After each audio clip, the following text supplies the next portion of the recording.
Buenas tardes, mi nombre es Zulema, soy religiosa de la Sagrada Familia de Burdeos, vivo con 3 hermanas más, una es de la India y 2 de Argentina. Soy docente, pero actualmente trabajo como secretaria de CONFAR, que es la Conferencia de Religiosos y Religiosas del país, de Argentina. No sé si querés presentarte. Bueno, entonces me pidieron para que veamos juntos algo sobre el ABC de la Biblia. Y pensaba que es bueno empezar preguntándonos qué es la Biblia para nosotros, para cada uno de nosotros. ¿Qué es la Biblia? Y además también al leerla, qué dificultades tenemos, qué preguntas nos surgen.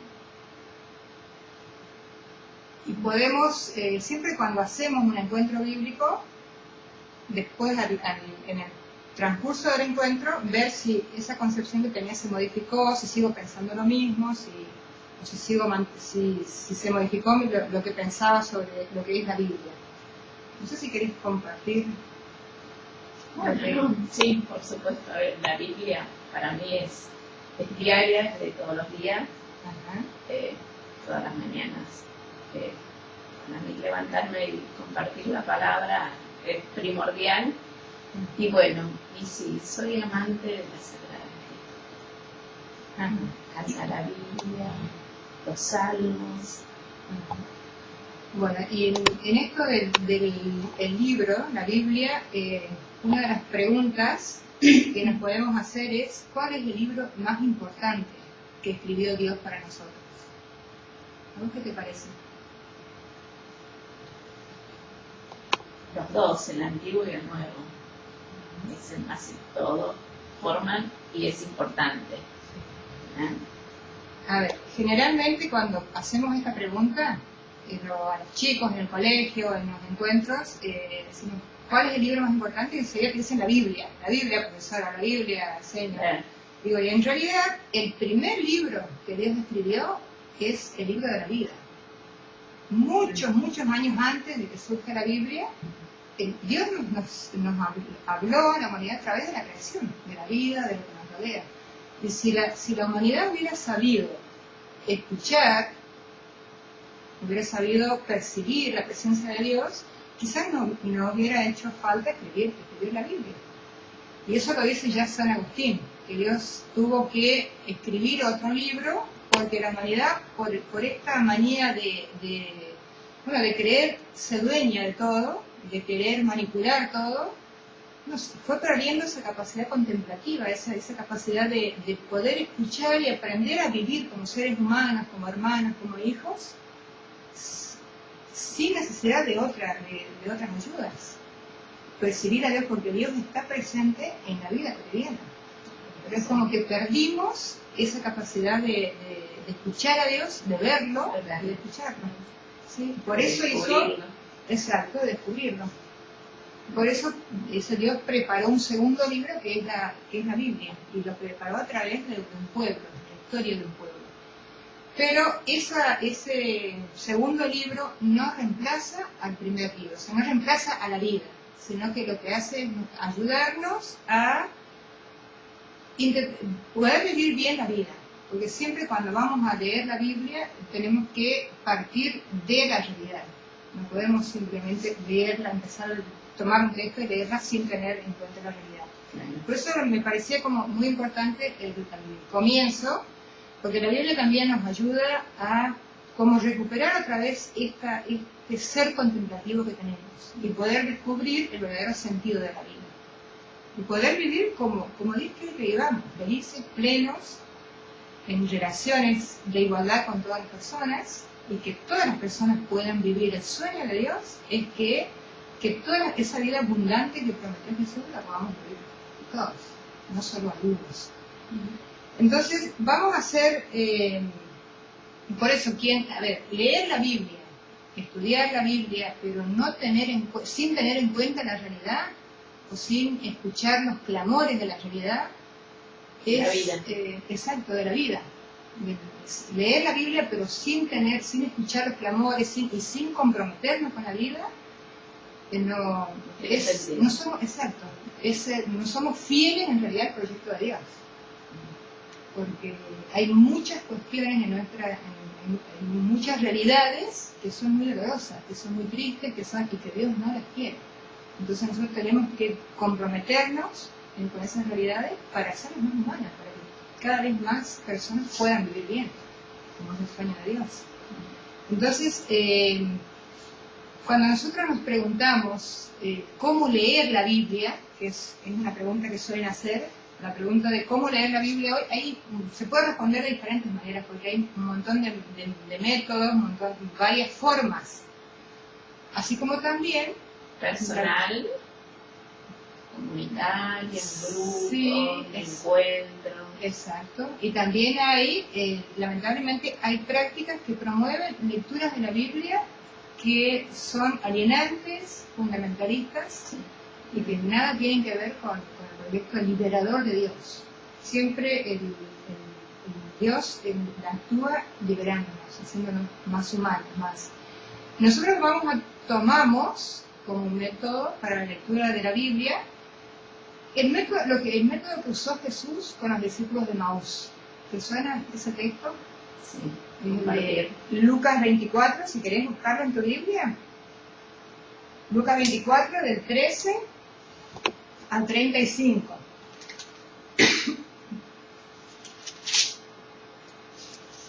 Y acá en esto nos agradecemos y tomamos los aportes y las intuiciones que tuvo un gran biblista brasileño, que es Carlos Mestres.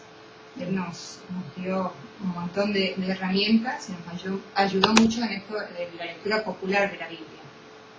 Entonces, el primer paso, a ver, los discípulos de Maús eran estas dos personas, que en realidad en la Biblia nombra solo a una, dice, habla de Cleofás y la otra, y hoy muchos creen que era Cleofás y su esposa, María, que volvían de Jerusalén después de la muerte, después de que matan a Jesús, de la manera que lo mataron.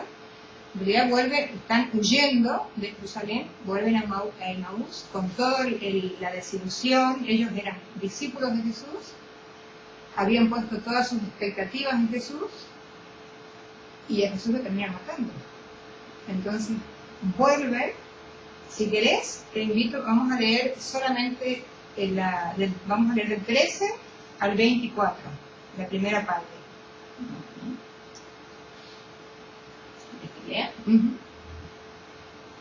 Los discípulos de Maús. Aquel mismo día, 2 discípulos se dirigían a un pueblecito llamado Emaús, que está a unos 12 kilómetros de Jerusalén, e iban conversando sobre todo lo que había ocurrido. Mientras conversaban y discutían, Jesús en persona se les acercó y se puso a caminar con ellos.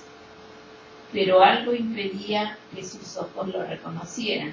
Hasta ahí no. Vamos a ver, vemos cómo la primera parte es esto de partir. Cuando vamos a leer la Biblia, el primer paso es partir de la realidad. Estos dos discípulos van caminando, Jesús se acerca y no les empieza a leer la Biblia, no les empieza a hablar de las Escrituras. Primero lo que hace es interesarse en lo que a ellos les está pasando. Entonces les camina con ellos, les pregunta qué les pasa, pregunta cómo se siente, por qué están tristes, qué pasó. Entonces siempre el primer paso es eso, partir, darnos cuenta de cómo estamos. Provocar el encuentro. Sí, y provocar el encuentro y partiendo de la realidad personal, realidad del grupo, de la comunidad social, tener en cuenta la realidad. Y después, el segundo paso, sí, es usar el texto bíblico. Y ahí después tomamos, no lo vamos a leer ahora porque es un texto largo, pero después sí, en la casa siempre es bueno después ponernos con el texto, leerlo y poder darnos cuenta como después de que Jesús los escucha, recién ahí usa el texto, no para darles una clase, sino para iluminarlos en esa realidad que ellos están viviendo, ayudarles a que puedan ver eso que están viviendo, pero desde otra manera, desde otra mirada. Dice Jesús lo que hace es como iluminar de alguna manera la realidad de sufrimiento, de angustia, de una vida sin perspectiva que tenían estas dos personas, por pensar que lo habían matado a Jesús y ya no tenían nada que hacer. Y ahí cuando él les va contando las escrituras, es donde ellos sienten, después se dan cuenta cómo les ardía el corazón cuando escuchaban lo que Jesús les hablaba. Y el tercer paso de la lectura es la dimensión comunitaria. Esto que voy a decir, lo del encuentro, lo de encontrarnos, compartir, rezar juntos, celebrar. Fíjense, cuando llegan a la casa, ellos lo invitan a Jesús a quedarse. Y que en realidad ellos no sabían que era Jesús, eran forasteros. Si ellos entraban y no lo invitaban a pasar, no hubiera pasado nada si lo dejaban seguir a Jesús. Sin embargo, ellos lo hacen pasar. Entonces, estando con Jesús en la mesa, compartiendo el pan, ahí se les abre los ojos y ahí se dan cuenta y reconocen a Jesús. Hacen la experiencia de que Jesús está vivo y lo habían matado, pero está vivo. Y ellos mismos, eso provoca un cambio en ellos. Todo ese miedo, esa angustia se transforma en fuerza, dejan, y ahí es donde se dan cuenta que les había ardido el corazón y se les abren los ojos y pueden, gracias después a eso, vuelven otra vez a Jerusalén. Y ellos habían huido y sin embargo se levantan cuando reconocen que Jesús está vivo, se levantan y vuelven a Jerusalén a encontrarse con los demás discípulos. Y en Jerusalén seguía toda esa situación de muerte y la posibilidad de que ellos también los maten seguía estando, pero ellos estaban de otra forma. Estaban fortalecidos. Exacto, estaban fortalecidos. Entonces, leer la palabra con esto, teniendo en cuenta estos tres puntos, la realidad, el texto y la comunidad, nos lleva a comprometernos con la vida. O sea, no nos deja iguales. E incluso podemos ver, porque siempre tenemos muchas dificultades, pero cómo vivimos esas situaciones de otra manera. Siempre con la certeza de que por más duras que sean las realidades que vivimos, Dios está presente en esas realidades.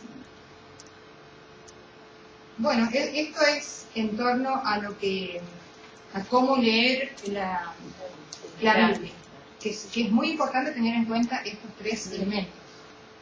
Ahora, ¿cómo está formada la Biblia? Entonces, la palabra Biblia es un término griego que significa libros. Y en realidad la Biblia es como una gran biblioteca, una colección de 73 libros. Son 27 libros en el Nuevo Testamento y 46 libros en el Antiguo Testamento, que es el libro más largo.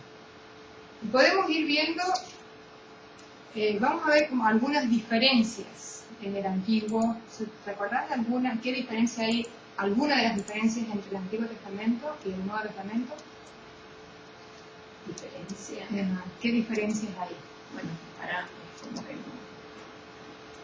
Por ejemplo, el Antiguo Testamento es como una preparación. ¿Antes de quién? Antes de Cristo. Exacto. Es toda una preparación. Exacto. La experiencia de vida, una experiencia de Dios. Sí. Bueno, el Antiguo, una de las diferencias es esa, que el Antiguo es antes de Cristo y el Nuevo Testamento es después de Cristo.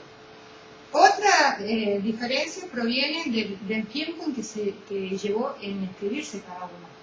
El Antiguo Testamento llevó más de 1000 años en escribirse, son muchos años. En cambio, el Nuevo Testamento llevó apenas unos 100 años. Así que el proceso tiene mucho que ver con el tiempo que se tardó en escribir cada uno de los. Y siempre en esto también es importante ver, cuando se escribe un texto, no es que una persona de forma individual se sienta y escribe y escucha y Dios la dicta. No, siempre la Biblia surge del pueblo, surge de un grupo de personas y siempre de alguna situación.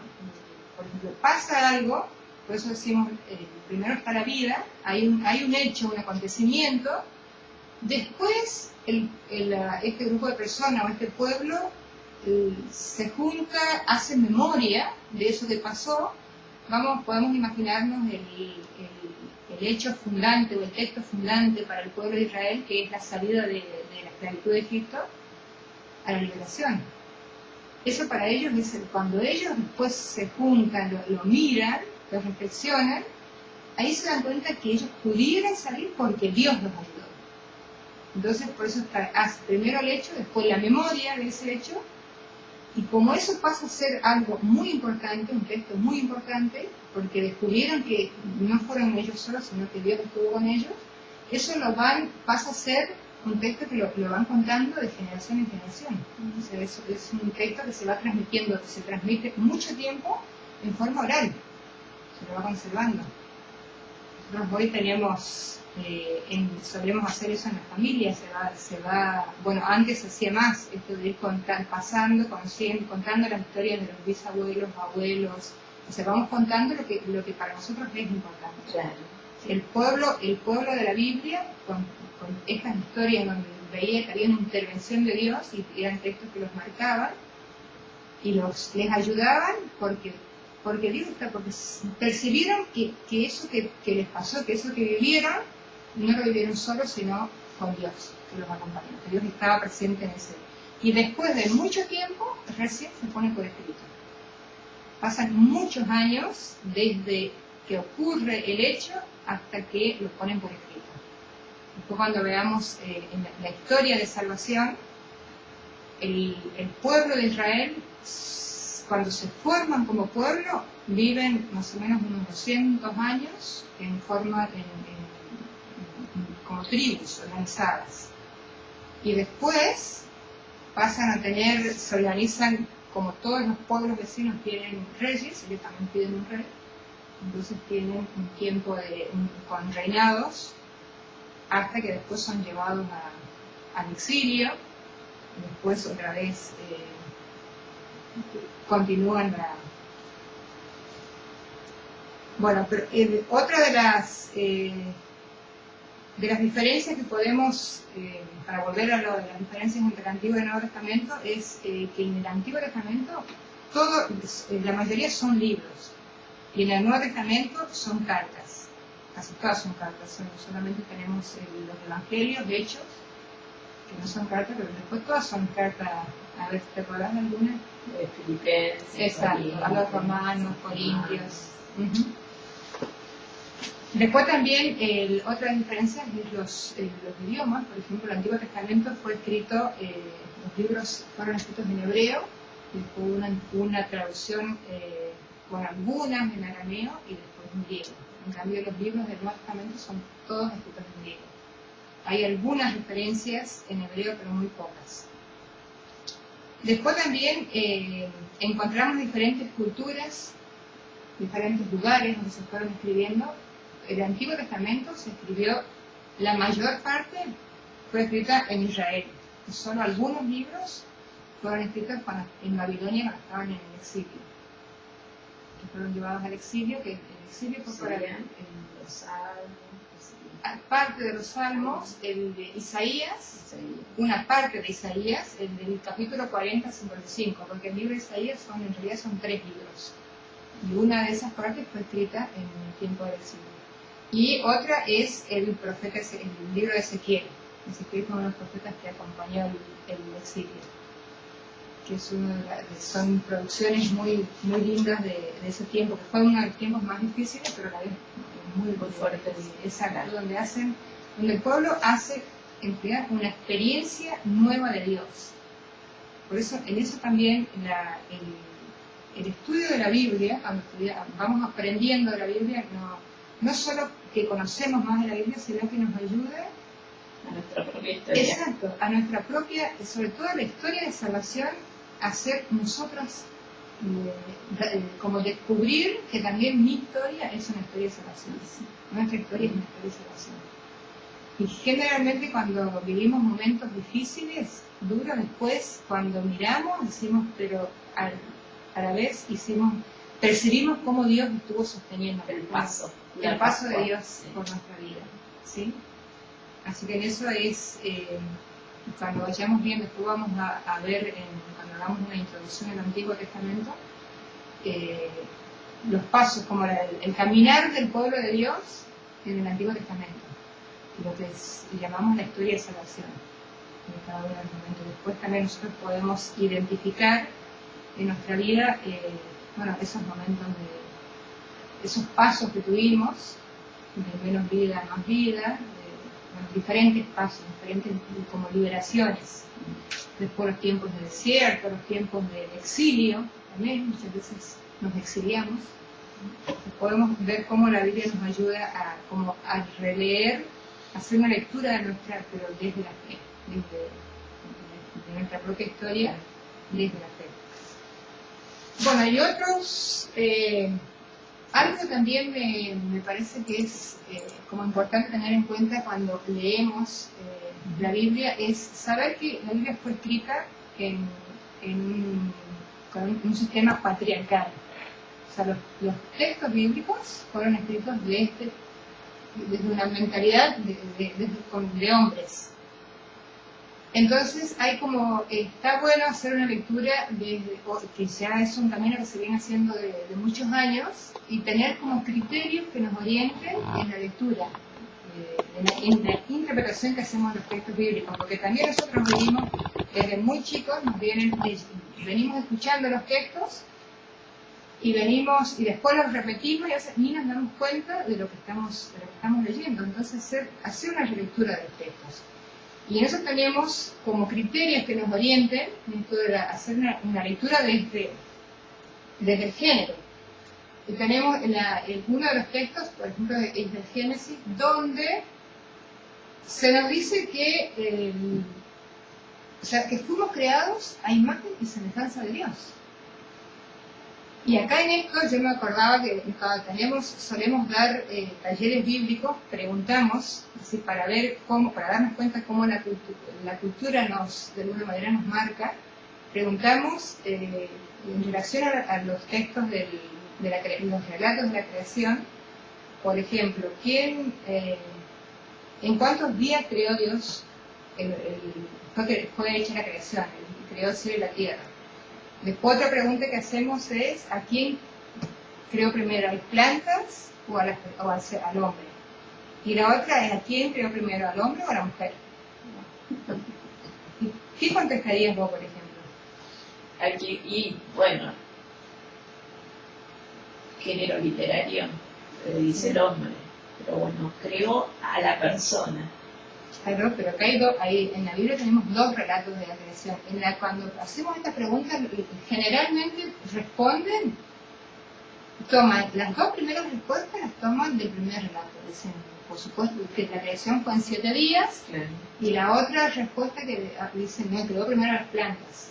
Pero en ese mismo relato, Dios crea al hombre y a la mujer, a imagen y semejanza de Dios. Y sin embargo, ahí contestan generalmente, creó primero al hombre, después a la mujer. ¿Por qué se toma de unas respuestas de un relato y otras de otro? Porque eso responde a una concepción androcéntrica, claro. Entonces, ahí es donde tenemos que hacer una revisión. Y otro de los criterios es la práctica de Jesús. Mirar cómo actuó Jesús, si hay algo que revolucionario se puede decir en Jesús, pues justamente todo el trato con la mujer. Cómo dignificó a las mujeres, cómo las puso de pie, y sobre todo en igualdad con los varones. Y en el tiempo de Jesús, que es mucho. Y otro de los textos que nos orientan en este sentido es el texto de los Gálatas, del apóstol Pablo, que dice, no, entre los bautizados no puede haber diferencias, ni étnicas, ni sociales, ni de género. O sea, entonces, siempre que si hoy no nos sentimos en igualdad de condiciones, o sea, no es porque Dios lo quiera, sino porque nosotros lo estamos construyendo así. No sé si podés pasar el libro. Paso.